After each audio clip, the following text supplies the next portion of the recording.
Chapitre 161. Je n'ai pas de meilleur repos que de dire « J'ai sauvé quelqu'un qui périssait ». Jésus dit « Entre-temps, je te dis que l'épisode de mercredi 20-9-1944, si vous faites une œuvre régulière, vous devez le placer 1 an avant ma mort, car il tombe à l'époque de la moisson de ma 32e année. Paragraphe 95, volume 6. Des nécessités de réconfort et d'instruction pour toi, mon aimé, et pour d'autres, m'ont contraint à suivre un ordre spécial pour donner les visions et les dictées qui s'y rapportaient. Mais je vous indiquerai, au moment voulu, comment répartir les épisodes des 3 années de vie publique. L'ordre des évangiles est bon, mais pas parfait comme ordre chronologique. Un observateur attentif le remarque. Celui qui aurait pu donner l'ordre exact des faits, car il est resté avec moi depuis le commencement de l'évangélisation jusqu'à mon ascension, ne l'a pas fait. En effet, Jean, vrai fils de la lumière, s'est occupé et préoccupé de faire briller la lumière à travers son vêtement de chair aux yeux des hérétiques qui attaquaient la réalité de la divinité enfermée dans une chair humaine. Le sublime évangile de Jean a atteint son but surnaturel, mais la chronique de ma vie publique n'en a pas été aidée. Les 3 autres évangélistes se présentent semblables entre eux pour les faits, mais ils altèrent l'ordre du temps, car des 3, un seul a été présent à presque toute ma vie publique, Matthieu, et il ne l'avait écrite que 15 ans plus tard, alors que les autres l'ont écrite encore plus tard, et pour en avoir entendu le récit de ma mère, de Pierre, des autres apôtres et disciples. Je veux vous guider pour réunir les faits des 3 ans, année par année. Et maintenant, vois et écris. L'épisode suit celui de mercredi 20-9-1944. Je vois Jésus qui lentement va et vient sur un sentier champêtre éclairé par la lune. C'est la pleine lune, et sa face riante resplendit dans un ciel absolument serein. Mais, en raison de sa position dans le ciel où elle se prépare à se coucher, je déduis qu'il doit être plus de minuit. Jésus marche en réfléchissant et en priant certainement, bien que je n'entende pas de parole, mais il ne perd pas de vue les choses qui l'entourent. Une fois, il s'arrête pour écouter, souriant, le long chant d'un rossignol énamouré qui exécute toute une mélodie d'arpèges et de trilles et de notes à solo, bien tenues, si fortes et si prolongées qu'il paraît impossible que cela vienne de ce petit être qui n'est que plume. Pour ne pas le troubler, même pas par le bruit des sandales sur le gravier du sentier et du vêtement frôlant l'herbe, Jésus s'est arrêté, les bras croisés, le visage levé et souriant. Il va jusqu'à fermer à demi les yeux pour s'appliquer mieux à l'audition. Et quand le rossignol termine par un son aigu qui monte, monte, monte par intervalles de tierces, si j'ai bon souvenir, et finit par une note suraiguë, tenue aussi longtemps que le souffle le lui permet, il approuve et applaudit sans mot dire, en inclinant 2 ou 3 fois la tête avec un sourire de satisfaction. Maintenant, d'autre part, il se penche sur une touffe de chèvrefeuille en fleurs dont les 1000 et 1000 calices blancs répandent une odeur pénétrante. Il ressemble à des bouches de serpents qui bâillent, où tremble la langue des pistils jaunâtres et où brille une trace d'or sur le pétale inférieur. Les fleurs, sous le rayon de lune, paraissent encore plus blanches, comme argentées. Jésus les admire, respire leur parfum et les caresse de la main. Il revient sur ses pas. L'endroit doit être légèrement élevé, car le clair de lune fait voir au sud une partie du lac, certainement, car c'est quelque chose qui brille comme du verre éclairé par la lune et qui n'est pas un fleuve, ni la mer, étant donné qu'on le voit bordé de collines du côté opposé à celui où se trouve Jésus. Jésus regarde ce tranquille miroir d'eau paisible dans le calme d'une nuit d'été. Puis il fait un demi-tour sur lui-même, du sud à l'ouest, et regarde un village qui blanchit, éloigné au maximum de 2 kilomètres, plutôt moins que plus. Un beau village. Il s'arrête pour le regarder et secoue la tête en suivant une pensée qui l'afflige beaucoup. Il reprend ensuite sa promenade lente et sa prière jusqu'au moment où il s'assoit sur une grosse pierre au pied d'un arbre très élevé et prend sa position habituelle, les coudes sur les genoux et les avant-bras en avant, avec les mains jointes pour la prière. Il reste ainsi un moment et serait resté plus longtemps si un homme, une ombre, ne s'était avancé de la touffe d'arbre vers lui et ne l'avait appelé « Maître !» Jésus se retourne, car celui qui s'avance arrive par derrière, et il lui dit « Judas, que veux-tu ?»« Où es-tu, maître ?»« Au pied du noyer. Avance. » Et Jésus se lève et vient sur le sentier au clair de lune pour que Judas puisse le voir. « Tu es venu, Judas, pour tenir un peu compagnie à ton maître ?» Maintenant, ils sont l'un près de l'autre, et Jésus met affectueusement un bras sur l'épaule du disciple. « Ou bien a-t-on besoin de moi à Corosaïne ?»« Non, maître, aucunement. J'ai eu le désir de venir te trouver. »« Viens alors, il y a de la place pour tous les deux sur ce rocher. » Ils s'assoient tout près l'un de l'autre. Silence. Judas ne parle pas. Il regarde Jésus. Il lutte. Jésus veut l'aider. Il le regarde avec douceur, mais avec pénétration. Quelle belle nuit, Judas! Regarde comme tout est pur. Je crois que ne fut pas plus pure la première nuit qui a ri sur la terre et sur le sommeil d'Adam dans le paradis terrestre. Sens le parfum de ces fleurs, respire, mais ne les cueille pas. Elles sont si belles et si pures. Je m'en suis abstenu, moi aussi, parce que les cueillir, c'est les profaner. Il est toujours mal d'user de violence pour la plante comme pour l'animal comme pour l'homme. Pourquoi enlever la vie? Elle est si belle, la vie, quand elle est bien employée, et ces fleurs l'emploient bien, car elles exhalent leur parfum, réjouissent par leur vue et leur odeur, donnent du miel aux abeilles et aux papillons, et leur cèdent l'or de leurs pistils pour mettre des petites gouttes de topaze sur la perle de leurs ailes, et servent de lit au nid. Si tu avais été là, il y a un moment, tu aurais entendu un rossignol chanter si doucement la joie de vivre et de louer le Seigneur. Chers oiseaux, comme ils sont un exemple pour les hommes, ils se contentent de peu, et seulement de ce qui est permis et saint, un grain et un petit ver, car c'est le Père créateur qui le leur donne.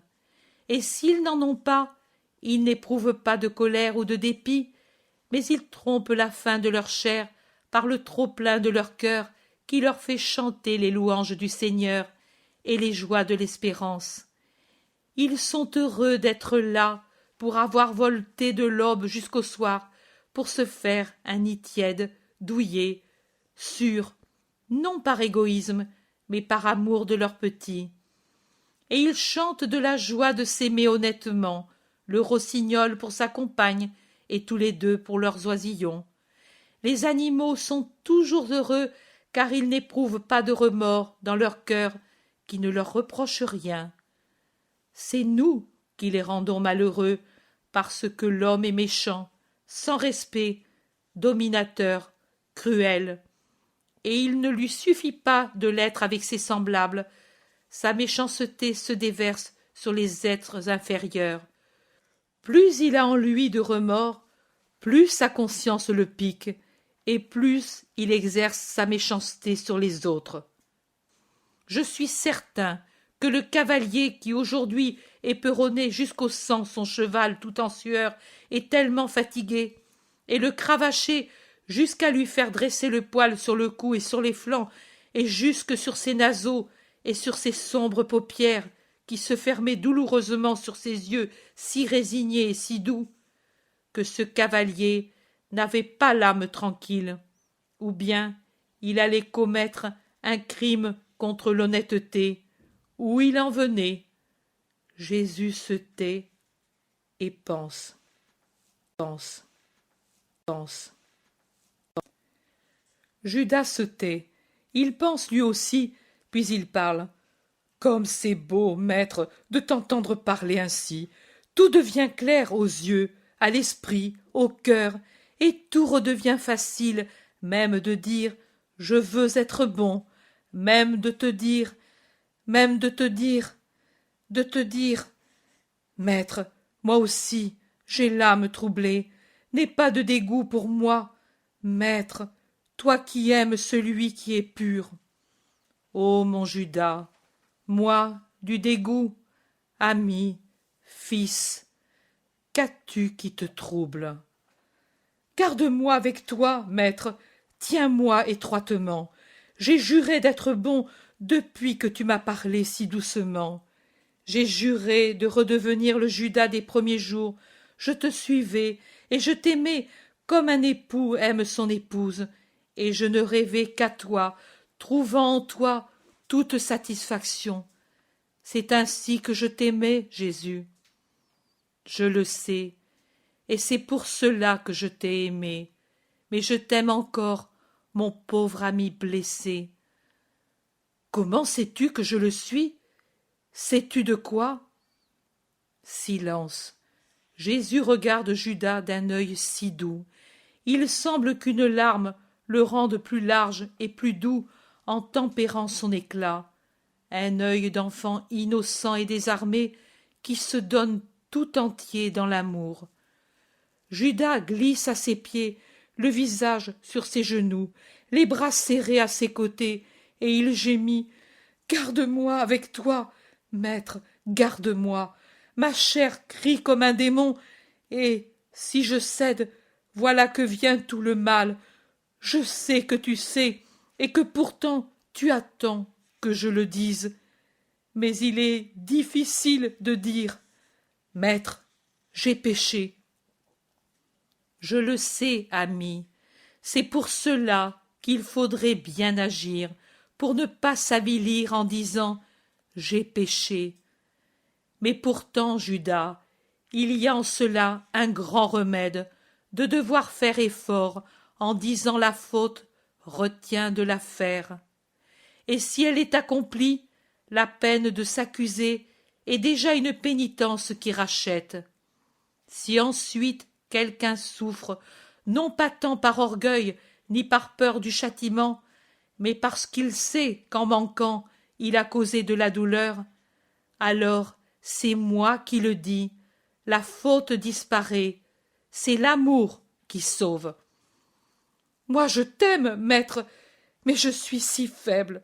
Oh, tu ne peux pas m'aimer, tu es pur, et tu aimes les purs. Tu ne peux pas m'aimer parce que je suis. Ô Jésus, enlève-moi la faim des sens. Tu sais quel démon il est?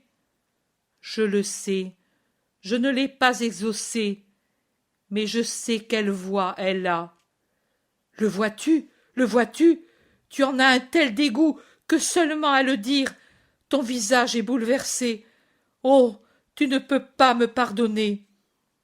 Judas, et tu ne te rappelles pas Marie, Matthieu, ce publicain devenu lépreux, cette femme, courtisane romaine, à laquelle j'ai prophétisé une place dans le ciel, parce que, après mon pardon, elle aura la force de vivre saintement? Maître, maître, maître, oh quel mal j'ai dans le cœur! Ce soir j'ai fui Corosaïne, car si j'étais resté, j'étais perdu. Tu sais, c'est comme celui qui boit et en devient malade. Le médecin lui enlève le vin et toute boisson enivrante, et il guérit et reste sain tant qu'il ne ressent pas ce goût.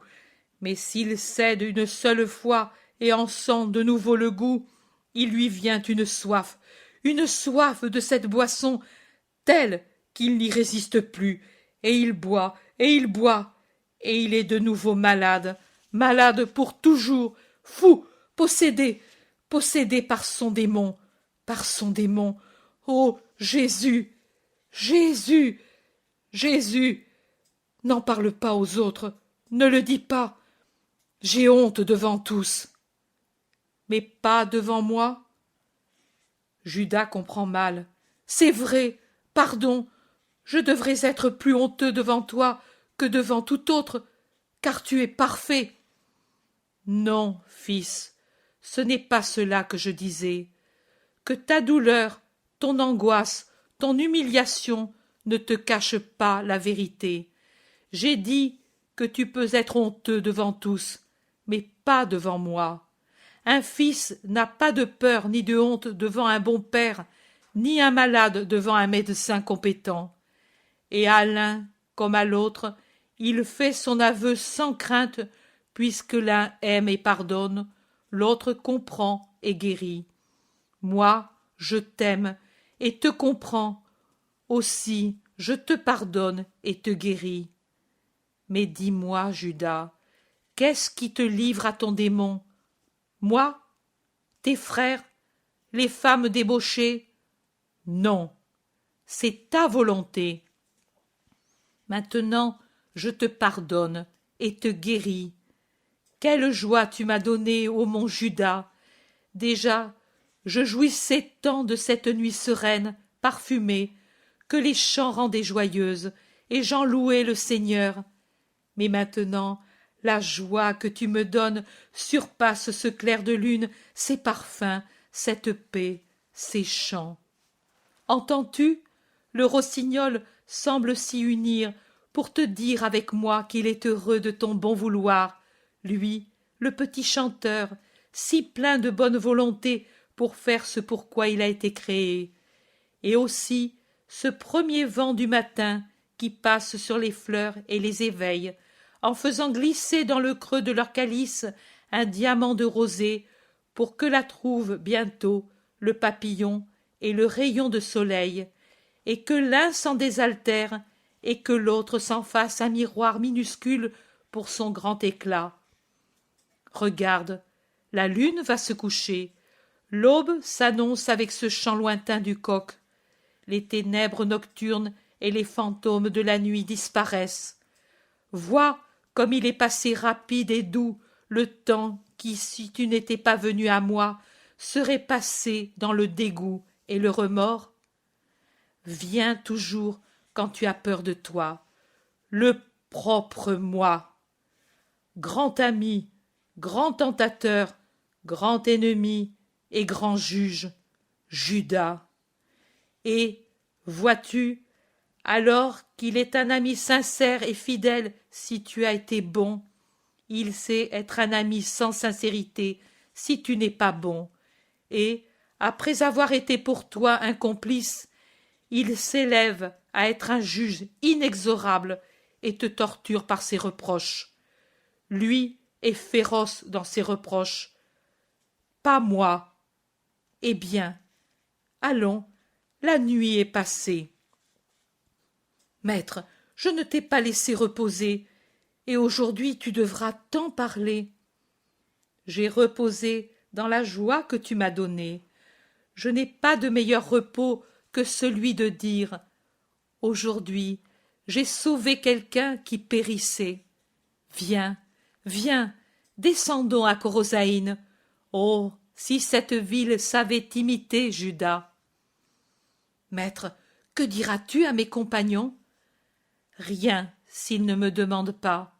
S'ils demandent, je dirai que nous avons parlé des miséricordes de Dieu.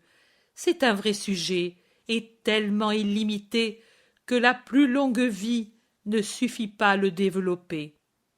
Allons, et ils descendent, grands, d'une beauté différente, mais également jeunes, l'un près de l'autre, et ils disparaissent derrière un bouquet d'arbres. d'arbres. Chapitre 162. Toute chute a sa préparation dans le temps. Jésus dit: c'est un épisode de miséricorde comme ceux de Marie-Madeleine, mais si vous faites un livre, il vaudra mieux mettre les événements à la file dans l'ordre chronologique plutôt que par catégorie, en vous limitant à dire au début ou dans un renvoi à quelle catégorie appartient chaque épisode. Pourquoi je mets en lumière la figure de Judas? Plusieurs se le demanderont. Je réponds: la figure de Judas a été trop déformée au cours des siècles, et, ces derniers temps, elle a été complètement dénaturée. Dans certaines écoles, on en fait presque son apothéose comme s'il était l'artisan secondaire et indispensable de la rédemption. Beaucoup ensuite pensent qu'il a succombé à un assaut imprévu, féroce, du tentateur. Non, toute chute a sa préparation dans le temps. Plus la chute est grave, et plus elle est préparée. Les antécédents expliquent le fait. On ne se précipite pas à l'improviste, et on ne monte pas de même, ni dans le bien, ni dans le mal. Il y a des causes longues et insidieuses pour les descentes, et patientes et saintes pour les montées. Le drame malheureux de Judas peut vous donner tant d'enseignements pour vous sauver, et connaître la méthode de Dieu et ses miséricordes pour sauver et pardonner ceux qui descendent vers l'abîme. On n'arrive pas au délire satanique où tu as vu Judas se débattre après son crime si on n'est pas totalement corrompu par des habitudes d'enfer recherchées pendant des années avec volupté. Quand quelqu'un accomplit même un crime, mais entraîné par un événement imprévu qui trouble sa raison, il souffre, mais il sait expier, car il y a encore des parties de son cœur qui sont indemnes du poison infernal.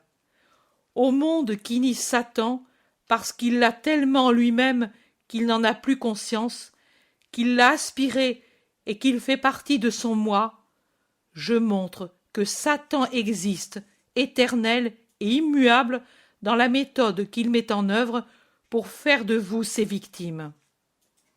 Cela suffit pour l'instant. Toi, reste avec ma paix. Chapitre 163. L'adieu aux fidèles peu nombreux de Corosaïne. Ce n'est pas encore l'aurore quand Jésus se rencontre avec les 11 qui ont au milieu d'eux le petit menuisier Joseph qui part comme une flèche dès qu'il voit Jésus et se serre à ses genoux avec la simplicité de celui qui est encore enfant. Jésus se penche pour lui déposer un baiser sur le front et puis, le tenant par la main, il va trouver Pierre et les autres. « La paix à vous. Je ne croyais pas vous trouver déjà ici. » Pierre explique. « L'enfant s'est éveillé alors qu'il faisait encore nuit et il a voulu venir par crainte d'arriver en retard. » « La mère sera ici sous peu avec les autres enfants. Elle veut te saluer, » ajoute Jude d'Alphée. « Et de même la femme qui était toute déformée, la fille d'Isaac, la mère d'Élie, et d'autres que tu as guéris. Ils nous ont logés. » Et les autres? « Seigneur, Corosaïne garde la dureté de son esprit. Je comprends. N'importe, le bon grain est semé, et il germera un jour, grâce à eux. » Et il regarde l'enfant. « Il sera disciple et il convertira. » Disciple il l'est, n'est-ce pas, Joseph? Oui, mais je ne sais pas parler, et pour ce que je sais, il ne m'écoute pas. N'importe, tu parleras par ta bonté. Jésus prend dans ses longues mains le petit visage de l'enfant, et il lui parle, un peu penché, sur le petit visage haut levé. « Je m'en vais, Joseph, sois bon, sois travailleur, pardonne à ceux qui ne vous aiment pas, sois reconnaissant à ceux qui te font du bien. Pense toujours ceci, quand celui qui te rend service, Dieu est présent, et, par conséquent, accueille avec respect tout bienfait, sans y prétendre, sans dire « je resterai à rien faire, car il y a quelqu'un qui pense à moi », sans gâcher le secours obtenu. Travaille, car le travail est sain, et, toi, enfant, tu es le seul homme dans ta famille. Rappelle-toi qu'aider la mère, c'est l'honorer. Rappelle-toi que c'est un devoir de donner le bon exemple à tes petits frères et de veiller sur l'honneur de tes sœurs. Désire avoir ce qu'il faut et travaille pour l'avoir, mais n'envie pas le riche et ne désire pas les richesses pour jouir beaucoup. Rappelle-toi que ton maître t'a enseigné non seulement la parole de Dieu, mais l'amour du travail, l'humilité et le pardon. Sois toujours bon, Joseph, et nous serons de nouveau ensemble un jour. Mais tu ne reviens plus. Où vas-tu, Seigneur? Je vais où le veut la volonté du Père des cieux. Sa volonté doit toujours être plus forte que la nôtre et plus chère pour nous que la nôtre, parce qu'elle est toujours une volonté parfaite. Toi aussi, dans la vie, ne fais pas passer ta volonté avant celle de Dieu. Tous les obéissants se retrouveront au ciel, et ce sera une grande fête alors. Donne-moi un baiser, enfant.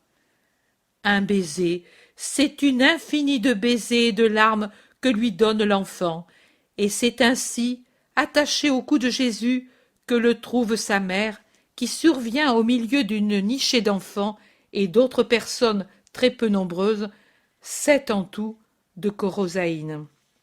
« Pourquoi pleure-t-il, mon enfant ?» demande la femme après avoir salué le maître.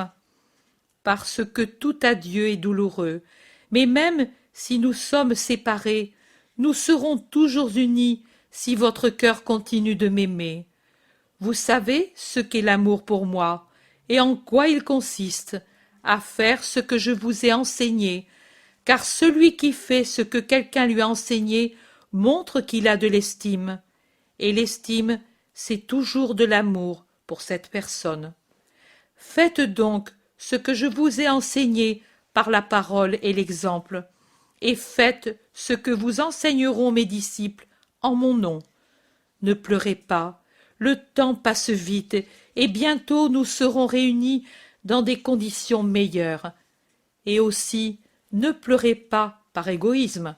Pensez à ceux nombreux qui encore m'attendent, à ceux nombreux qui devront mourir sans m'avoir vu, à ceux nombreux qui devront m'aimer sans m'avoir jamais connu. Vous m'avez eu plus d'une fois, et cela a pu vous faciliter la foi et l'espérance de la charité qui existe parmi vous. Eux, par contre, devront avoir une grande foi, une foi aveugle, pour pouvoir arriver à dire « Lui est vraiment le Fils de Dieu, le Sauveur, et sa parole est véridique. » Une grande foi, pour pouvoir avoir la grande espérance de la vie éternelle et de l'immédiate possession de Dieu après une vie de justice. Ils devront aimer celui qu'ils n'ont pas connu, celui qu'ils n'ont pas entendu, celui qu'ils n'ont pas vu opérer des prodiges. Et pourtant, ce n'est qu'en aimant ainsi qu'ils auront la vie éternelle. Vous, bénissez le Seigneur qui vous a comblé de bienfaits en me faisant connaître à vous. Maintenant, allez, soyez fidèles à la loi du Sinaï et à mon commandement nouveau de vous aimer tous comme des frères, parce que c'est dans l'amour que se trouve Dieu. Et aimez même ceux qui vous haïssent, car Dieu vous a le premier donné l'exemple d'aimer les hommes qui, par le péché, montrent de la haine à Dieu. Pardonnez toujours comme Dieu a pardonné aux hommes en envoyant son Verbe rédempteur pour effacer la faute, motif de rancœur et de séparation. Adieu, qu'en vous soit ma paix. Gardez dans vos cœurs le souvenir de mes actions pour les fortifier contre les paroles de ceux qui voudront vous persuader que je ne suis pas votre sauveur. Conservez ma bénédiction pour avoir la force dans les épreuves de l'avenir. Jésus étend les mains pour bénir en disant la bénédiction mosaïque sur le petit troupeau prosterné à ses pieds. Puis il se retourne et s'en va. Chapitre 164. Jésus parle des devoirs entre belle-mère et belle-fille. Les monts boisés et fertiles où se trouve Giscala présentent un repos de verdure, de brises, d'eau et d'horizons toujours magnifiques et variés selon le point cardinal vers lequel on se tourne. Au nord, c'est une succession de cimes boisées avec les verts les plus variés. On dirait que la terre s'élève vers l'azur du firmament auquel elle paraît offrir, en hommage reconnaissant de l'eau et des rayons de soleil qui lui donnent, toutes les beautés de sa végétation. Au nord-est, l'œil, après s'être arrêté fasciné sur le joyau, dont les couleurs changent selon les heures et la lumière, du grand Hermon, qui dresse son plus haut sommet, semblable à un gigantesque obélisque de diamants, d'opales, de très pâles saphirs ou de rubis très adoucis, ou d'acier à peine trempé, selon que le soleil le baise ou le quitte, et où les nuées ébouriffées, amenées par les vents, font des jeux de lumière sur ces neiges éternelles. L'œil descend le long des pentes couleur d'émeraude de ces plateaux, de ces crêtes, des gorges et des pics qui forment la base du géant royal. Et puis, voilà qu'en tournant un peu plus vers l'est, s'étend le vaste haut plateau vert de la Golanitide et de l'Oranitide, borné à son extrémité orientale par des monts qui s'estompent dans le brouillard lointain, et à l'occident par le vert différent qui longe le Jourdain et en marque la vallée. Et plus proche, splendides comme deux saphirs, les deux lacs de Méron, qui forment le fond d'une plaine bien irriguée, et de Tibériade, gracieux comme un délicat pastel au milieu des collines qui l'entourent, différentes de formes et de teintes, et ses rives éternellement fleuries, rêve d'Orient avec ses bouquets de palmiers dont la brise des monts proches fait onduler la cime, poésie de nos plus beaux lacs pour la paix de ses eaux et les cultures de ses rives.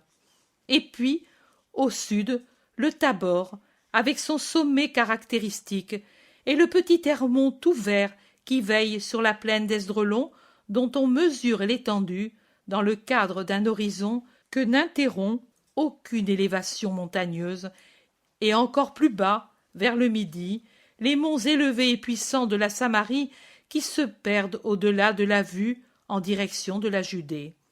Le seul côté qu'on ne voit pas est le côté ouest, où doit se trouver le Carmel et la plaine qui remonte vers Ptolémaïs, cachée par une chaîne plus haute que celle-ci et qui coupe la vue. On a là une des vues les plus belles de la Palestine. Jésus avance en suivant la route au milieu des montagnes, tantôt seul, tantôt rejoint par l'un ou l'autre de ses apôtres. Il s'arrête une fois pour caresser les enfants d'un berger qui joue près du troupeau, et il accepte le lait que le berger lui offre pour toi et pour les tiens, car il a reconnu en Jésus le rabbi que lui ont décrit d'autres qui l'ont vu. Une autre fois, il écoute une petite vieille qui, ne sachant pas qui il est, lui raconte les peines de famille que lui donne sa bru, grincheuse et sans respect. Tout en compatissant la petite vieille, Jésus l'exhorte à être patiente pour amener à la bonté par la bonté. Tu dois être pour elle une mère, même si elle n'est pas une fille pour toi. Sois sincère, si au lieu d'être une bru, c'était ta fille, ses défauts te paraîtraient-ils aussi graves? La petite vieille réfléchit, et puis elle avoue « Non, mais une fille, c'est toujours une fille. » Et si une de tes filles te disait que dans la maison de son époux, sa belle-mère la maltraite, que dirais-tu? Qu'elle est méchante, car elle devrait lui apprendre les usages de la maison. Chaque maison a les siens, avec bonté, surtout si l'épouse est jeune. Je dirais qu'elle devrait se rappeler du temps où elle était nouvelle épouse, et comme elle était charmée par l'amour de sa belle-mère, si elle avait eu assez de chance pour la trouver bonne, et comme elle avait souffert si elle avait eu une belle-mère méchante, et ne pas faire souffrir ce qu'elle n'avait pas souffert, ou ne pas faire souffrir parce qu'elle sait ce que c'est que de souffrir. Oh, je la défendrai, ma fille. Quel âge a ta bru? 18, Rabbi. Elle a épousé Jacob il y a 3 ans. Très jeune. Est-elle fidèle à son mari? Oh oui, toujours à la maison, et tout aimante pour lui et le petit Lévi. Et la petite qui s'appelle Anne comme moi, elle est née à Pâques, elle est si belle. Qui a voulu qu'elle s'appelle Anne? Marie, hein? Lévi était le nom du beau-père, et Jacob l'a donné au premier-né.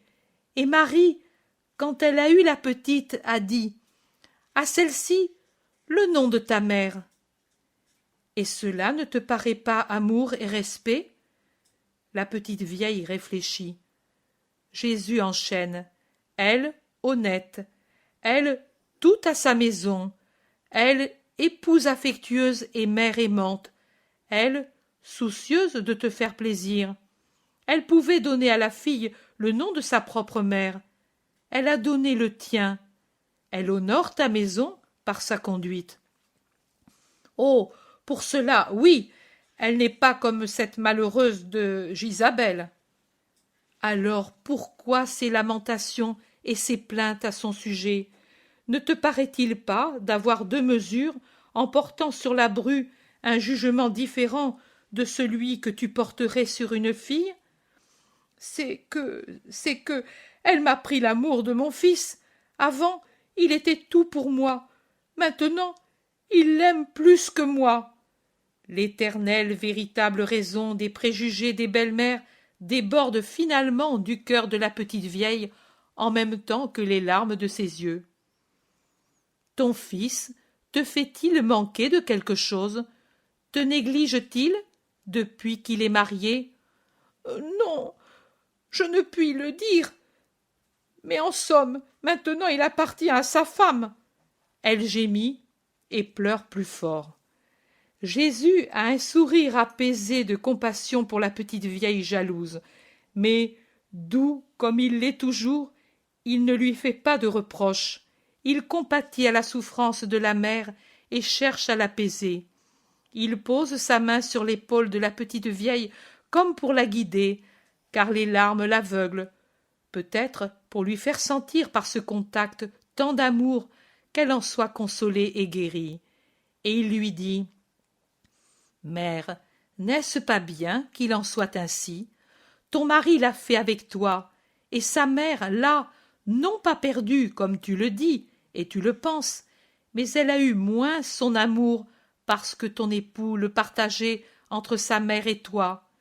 Et le père de ton mari, de son côté, a cessé d'appartenir tout entier à sa mère pour aimer la mère de ses enfants. Et ainsi, de génération en génération, en remontant le long des siècles jusqu'à Ève, la première mère, qui vit ses enfants partager avec leurs épouses l'amour qu'ils avaient d'abord exclusivement pour leurs parents. Mais la Genèse ne dit-elle pas: voilà finalement l'os de mes os et la chair de ma chair. L'homme quittera pour elle son père et sa mère, et il s'unira à sa femme, et les deux seront une seule chair? Tu diras: ce fut une parole d'homme. Oui, mais de quel homme? Il était en état d'innocence et de grâce. Il reflétait donc sans ombre la sagesse qu'il avait créée, et il en connaissait la vérité.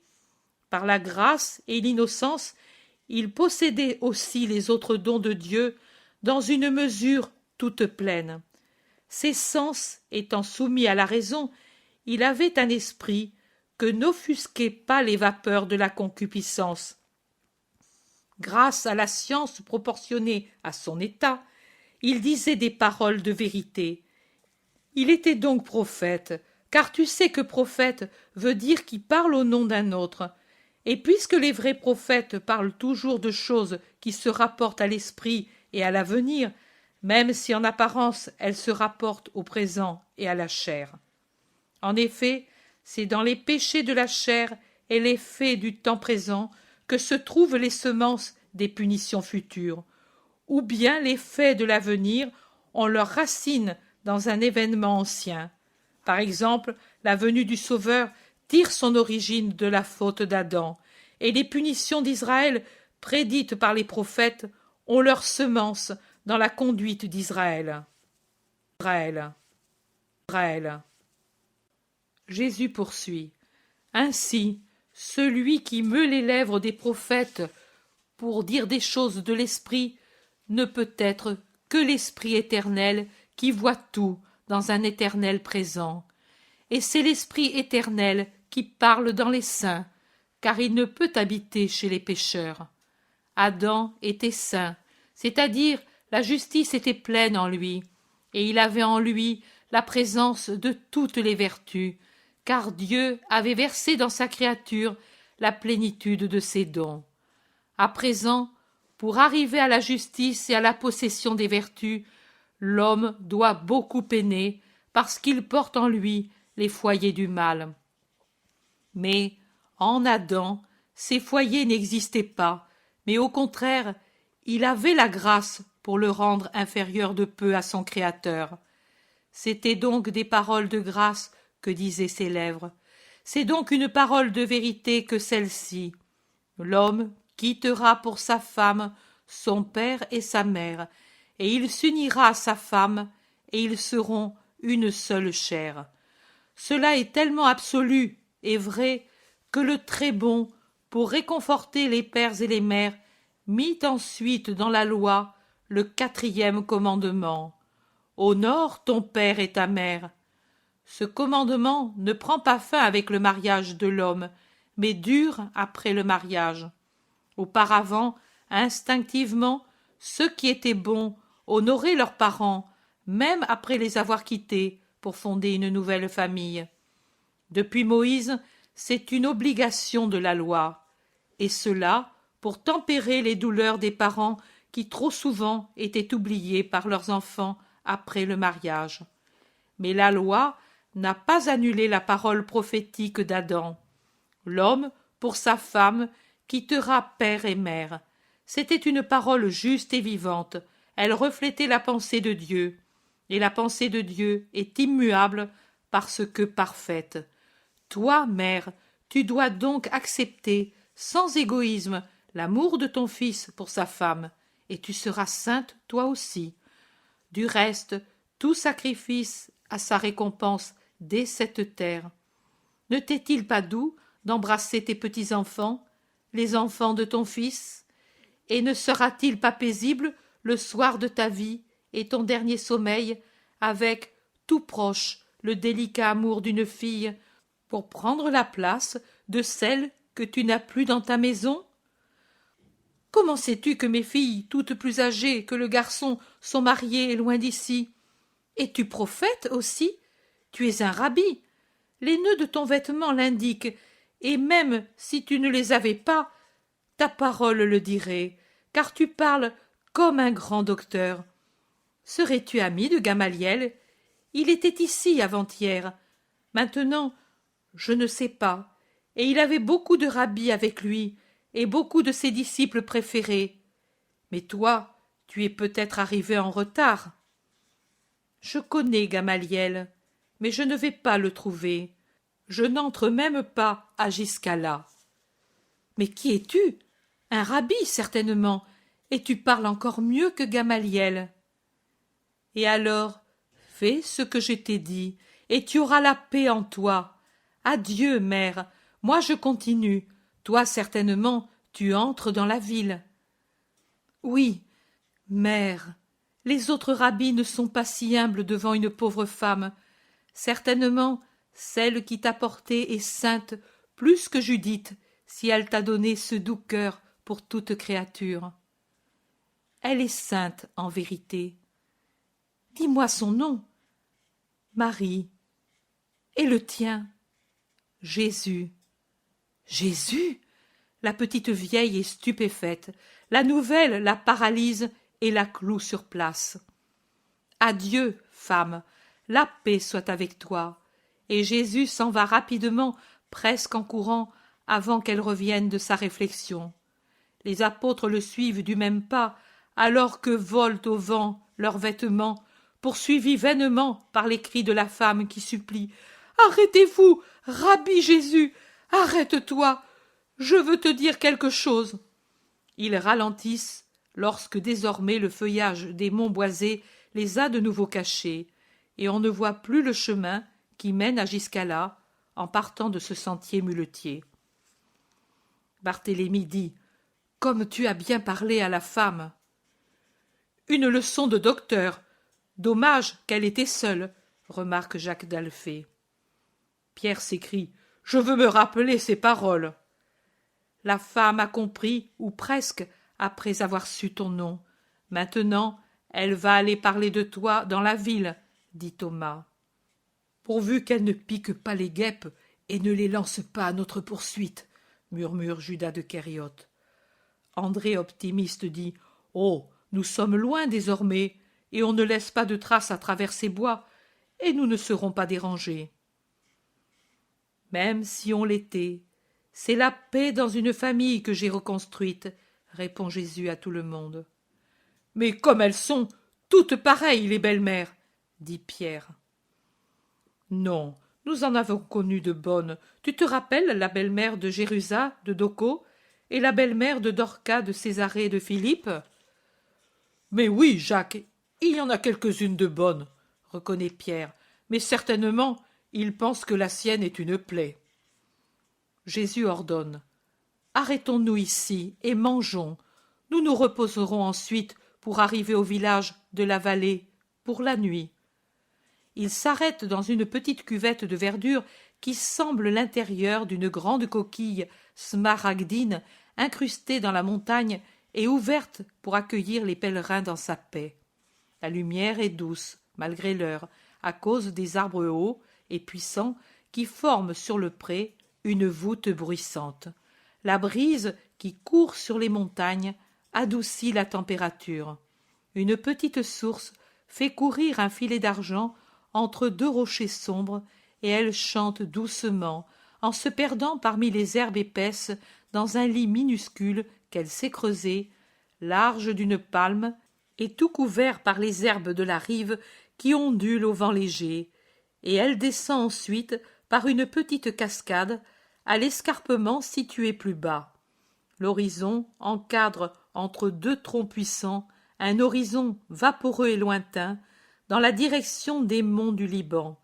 C'est un spectacle merveilleux. Merveilleux. Merveilleux. Chapitre 165. Jésus parle de son royaume et de sa loi. Elle est douce, la pose sur le petit plateau, mais il est prudent de descendre dans la vallée pendant qu'il fait encore jour, car la nuit viendrait vite et serait sombre sous cette voûte de feuillage des arbres qui couvrent la montagne. Jésus se lève le premier, et il va se rafraîchir le visage, les mains et les pieds dans le ruisselet que forme la petite source. Puis il appelle ses apôtres, endormis dans l'herbe, et les invite à se préparer et à partir. Et pendant qu'ils l'imitent, en se lavant l'un après l'autre dans le frais ruisseau, et qu'ils remplissent les gourdes au filet d'eau qui sort du rocher, lui va les attendre au bout du petit pré, près des deux arbres centenaires qui le bornent à l'est, et il regarde l'horizon lointain. Philippe est le premier à le rejoindre, et regardant là où son maître regarde, il dit « Elle est belle, cette vue. Tu l'admires ?» « Oui, mais je ne regardais pas seulement sa beauté. » « Et quoi alors? Tu pensais peut-être au moment où Israël sera grand, de ces lieux au-delà du Liban et de l'Oronte qui au cours des siècles nous ont affligés. Et ils sont encore affliction pour nous, parce que c'est là que réside le cœur de la puissance qui nous opprime avec le légat. Elle est redoutable, en effet, la prophétie qu'a faite sur eux un prophète, et même plusieurs. J'écraserai l'Assyrien dans ma terre, je le piétinerai sur mes montagnes. C'est la main qui s'étend sur les nations, et qui pourra la retenir?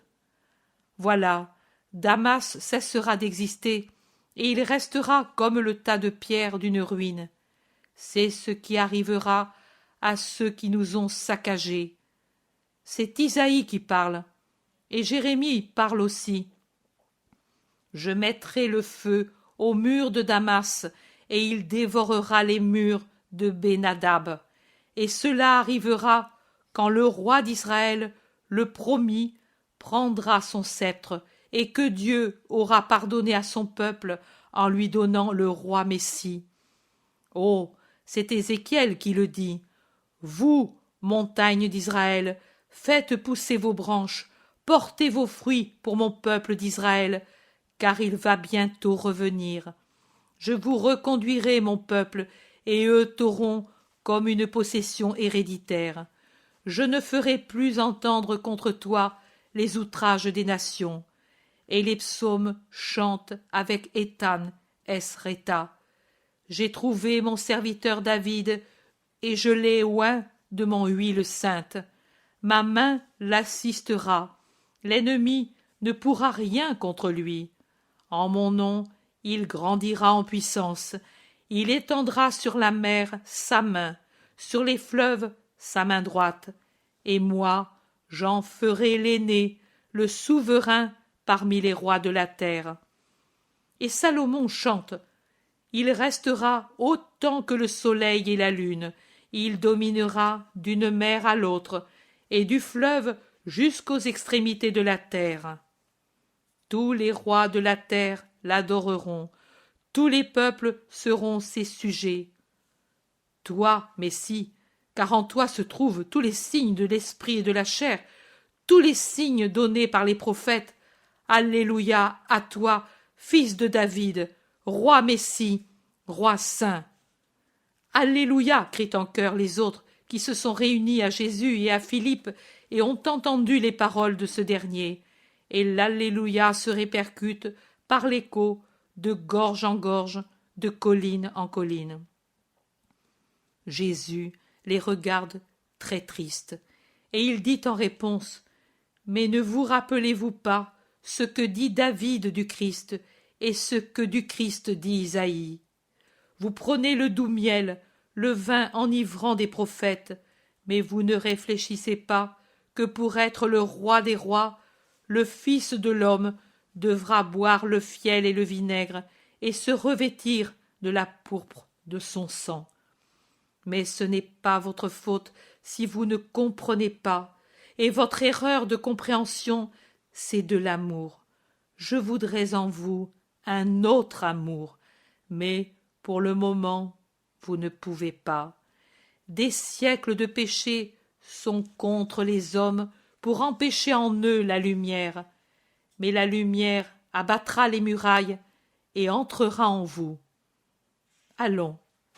Ils reviennent sur le chemin muletier qu'ils avaient quitté pour monter au plateau éloigné et descendent vivement vers la vallée. Les apôtres parlent entre eux à voix basse. Puis Philippe court en avant, rejoint le maître, demande: « Je t'ai déplu, Seigneur, je ne voulais pas. As-tu de la rancœur contre moi ?» « Non, Philippe, mais je voudrais que vous, au moins, compreniez. » « Tu regardais là-bas avec tant de désir. »« Parce que je pensais à tant de lieux qui ne m'ont pas encore eu et qui ne m'auront pas, car mon temps s'enfuit. Comme il est court, le temps de l'homme, et comme l'homme est lent à agir, comme l'esprit ressent ses limites de la terre. Mais, Père, que soit faite ta volonté. Pourtant, toutes les régions des anciennes tribus, tu les as parcourues, mon maître. Au moins une fois tu les as sanctifiées. On peut donc dire que tu as pris en main les 12 tribus. C'est vrai. Vous, ensuite, vous ferez ce que le temps ne m'a pas permis de faire.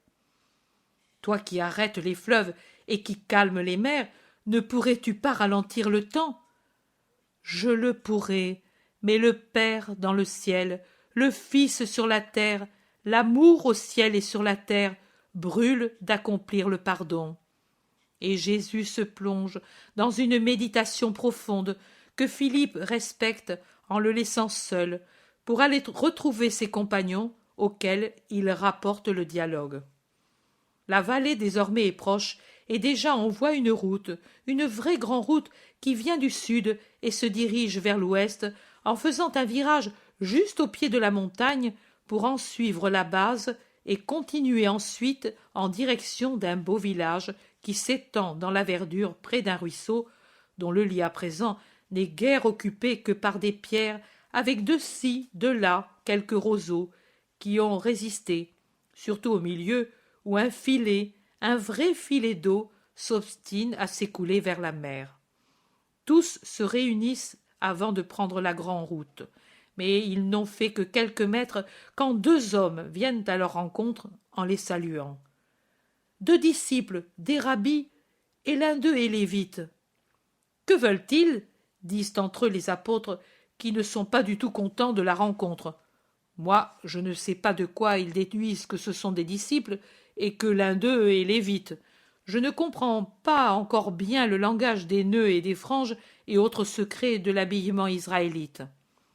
Jésus, quand il se trouve à 2 mètres environ des deux, et quand aucune équivoque n'est possible, car la route est désormais libre de voyageurs qui, à pied ou à cheval, se hâtent vers le village, répond à leurs salutations répétées et s'arrête pour les attendre. « La paix à toi, Rabbi !» dit maintenant le Lévite, qui s'était borné d'abord à saluer profondément. « La paix à toi et à toi !» dit Jésus en s'adressant à l'autre. « Es-tu le Rabbi nommé Jésus ?»« Je le suis. » Une femme est entrée avant Sexte dans la ville, et elle a dit qu'elle avait parlé en route avec un rabbi plus grand que Gamaliel, parce qu'en plus d'être sage, il est bon. La nouvelle nous est arrivée, et les maîtres nous ont envoyés tous, tant que nous étions, en suspendant le départ pour Jérusalem, pour te trouver. 2 pour chaque route qui descendent jusqu'à là vers les chemins de la plaine. En leur nom et par notre entremise, ils te disent « Viens dans la ville, car nous voulons t'interroger. » Interroger. Interroger. Jésus interroge. « Et pour quel motif ?» Pour que tu te prononces sur un fait survenu à Giscala et dont durent les conséquences. Et n'avez-vous pas les grands docteurs d'Israël pour rendre un jugement? Pourquoi vous adresser au rabbi inconnu? Si tu es celui que disent les rabbis, tu n'es pas inconnu. N'es-tu pas Jésus de Nazareth? Je le suis. Ta sagesse est connue des rabbis. Et moi, je connais leur rancœur à mon égard. Pas tous, maître, le plus grand et le plus juste ne te hait pas. Je le sais. Il ne m'aime pas non plus. Il m'étudie. Mais le rabbi Gamaliel est-il à Giscala?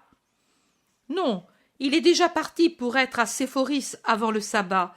Il est parti tout de suite après le jugement. Et alors, pourquoi me cherchez-vous? Moi aussi, je dois respecter le sabbat, et il m'est à peine possible d'arriver à temps à cet endroit. Ne me retenez pas davantage. Tu as peur, maître? Je n'ai pas peur, car je sais qu'aucun pouvoir n'est donné, pour l'instant, à mes ennemis, mais je laisse aux sages le plaisir de juger. Que veux-tu dire? Que moi, je ne juge pas. Moi, je pardonne. Tu sais juger mieux que tout autre. Gamaliel l'a dit.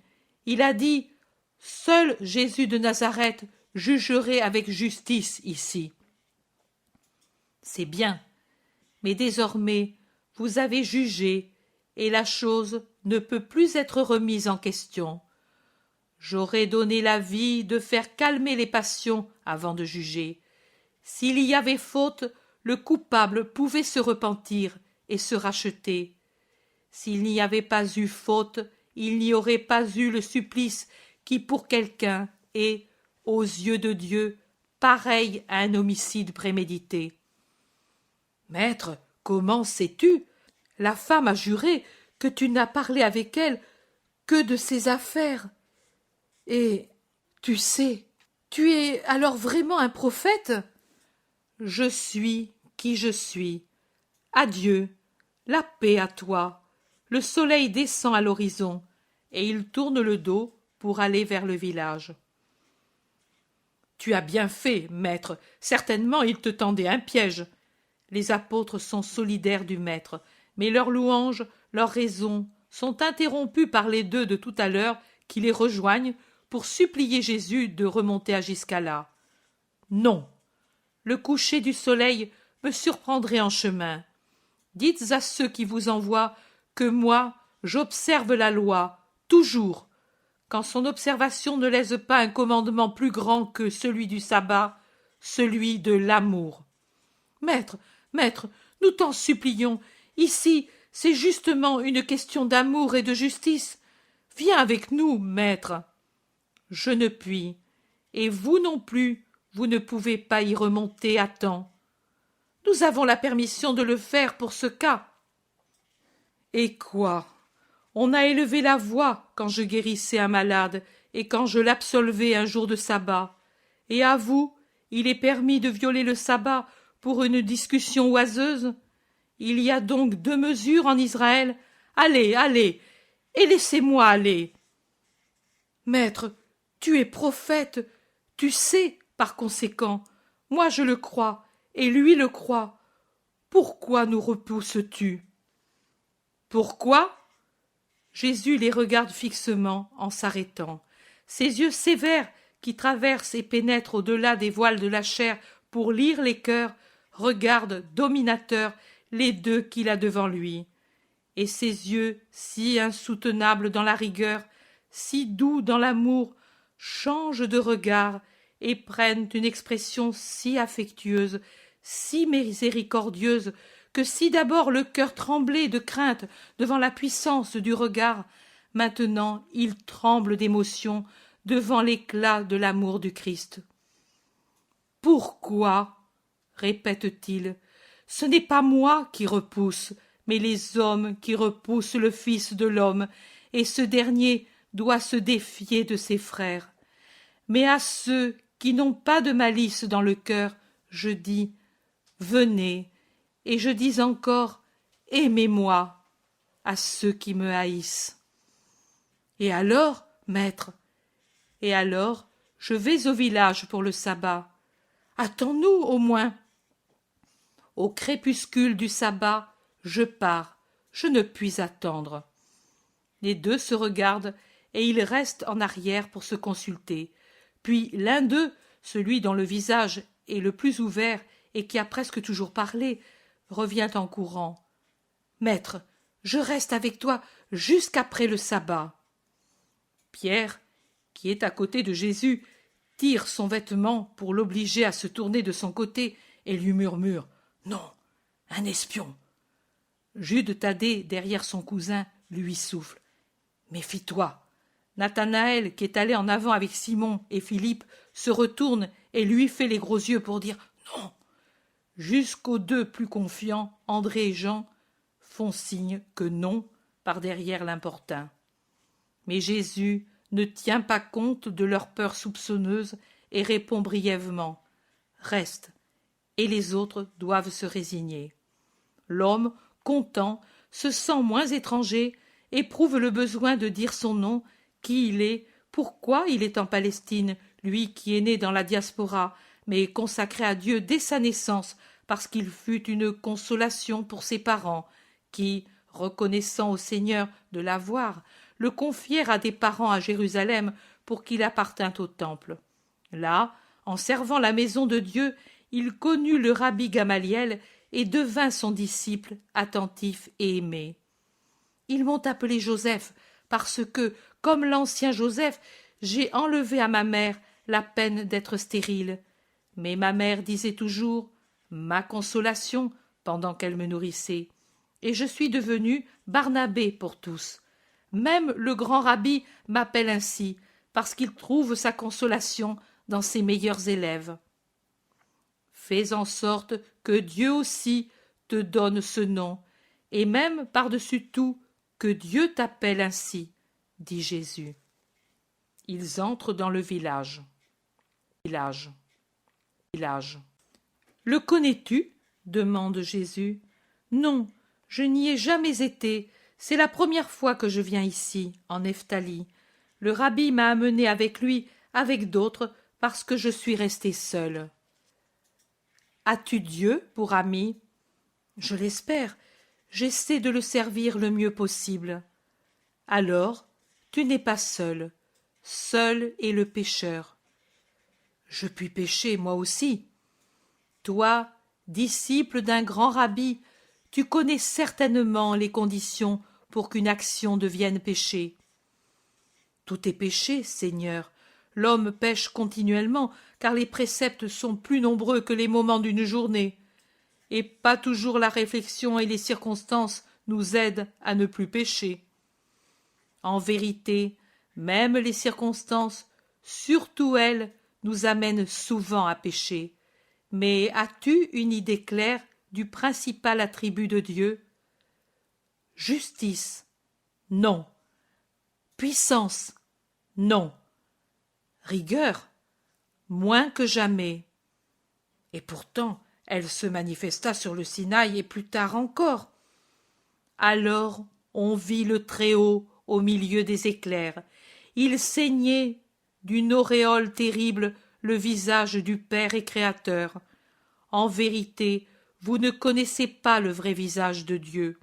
Si vous le connaissiez, et si vous en connaissiez l'esprit, vous sauriez que le principal attribut de Dieu, c'est l'amour, et l'amour miséricordieux.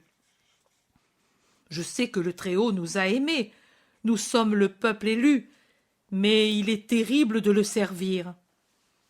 Si tu sais que Dieu est amour, comment peux-tu dire qu'il est redoutable? C'est qu'en péchant, nous perdons son amour. Je t'ai demandé avant si tu connais les conditions pour lesquelles une action devient péché.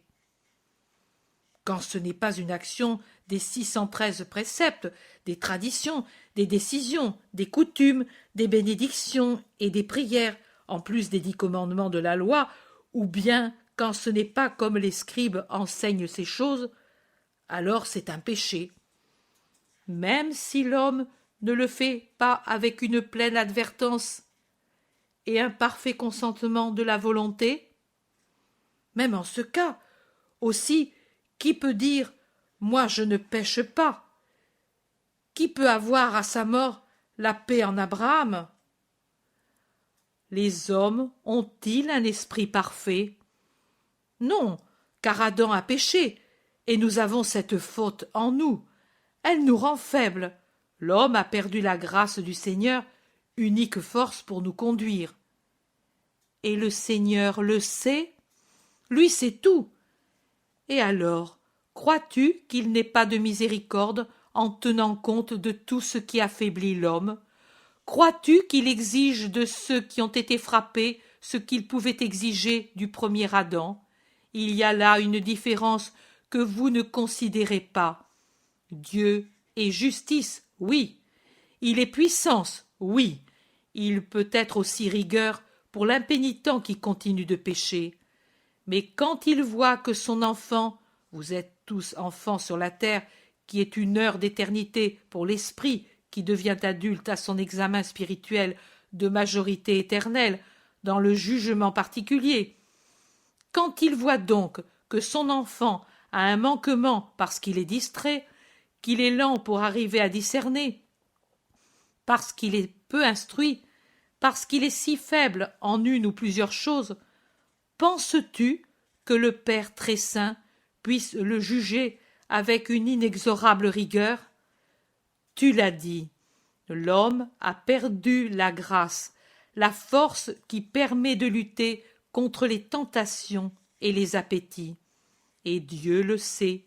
Il ne faut pas avoir peur de Dieu et le fuir comme Adam après la faute, mais se rappeler qu'il est amour. Son visage resplendit sur les hommes, non pas pour les réduire en cendres, mais plutôt pour les réconforter, comme le soleil réconforte par ses rayons. C'est l'amour, et non pas la rigueur, qui rayonne de Dieu. rayon de soleil et non pas flèche foudroyante. Et du reste, qu'est-ce que de lui-même a imposé l'amour? Un fardeau que l'on ne peut porter? Un code aux innombrables articles que l'on peut oublier?